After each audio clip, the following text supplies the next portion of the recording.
Welcome.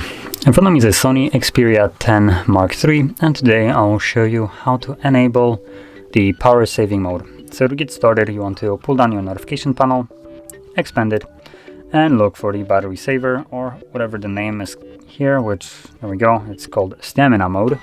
So once you find this toggle, you can see the battery plus, and then click on it, select turn on. It does turn on dark mode, that's completely fine. There's our dark mode.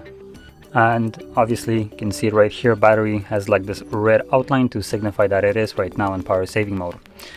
So that is how you turn it on, and to turn it off you can either charge the battery to full and your device, I believe, turns it off automatically, or simply find the toggle once again and tap on it once more to turn it off.